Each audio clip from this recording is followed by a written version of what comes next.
Ism నిష్పాక్షికత మానయిజం సమగ్రమైన వార్తలు, innovative కథనాలు, సీనియర్ జర్నలిస్టుల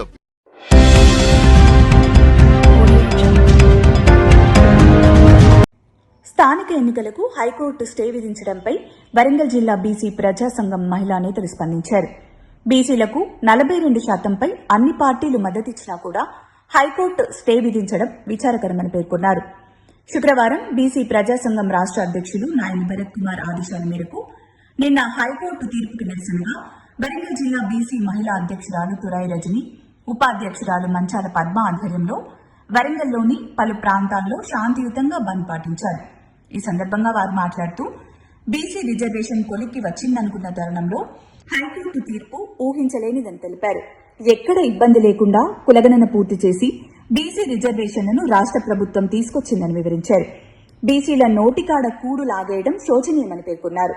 బీసీల రిజర్వేషన్లకు ఎవరు అడ్డుపడినా రాబోయే రోజుల్లో వారికి పుట్టగతులు ఉండవని హెచ్చరించారు. బీసీ బిడ్డలు ఎవరూ కూడా అధైర్యపడవలసిన అవసరం లేదని, వారి పక్షాన బీసీ ప్రజా సంఘం అంటగా ఉంటుందని హామీ ఇచ్చారు. ఈ కార్యక్రమంలో బీసీ ప్రజా సంఘం మహిళా నేతలు, నాయకులు తదితరులు పాల్గొన్నారు. తెలంగాణ ప్రజా సంఘం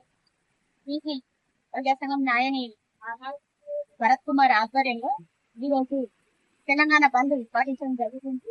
దానిలో భాగంగా ఈరోజు కొత్తవాడ 23వ వార్డు నియోజకవర్గం నుండి మా అధ్యక్షురాలు తురాయి రజని గారి ఆధ్వర్యంలో నేను వరంగల్ ఉపాధ్యక్షురాలు మంచాల పద్మ ఆధ్వర్యంలో ఈ బంద్ నిర్వహించడం జరుగుతుంది.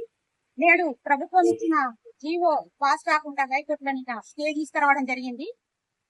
ఒక నెల రోజుల పాటు స్టే తీసుకొచ్చి 42% రిజర్వేషన్ ఆపాలని ఈ సంఘాలన్నీ మన ప్రభుత్వం చూసినా కూడా మన బీసీ సంఘం తరఫున ఈ పోరాటం ఆగదు.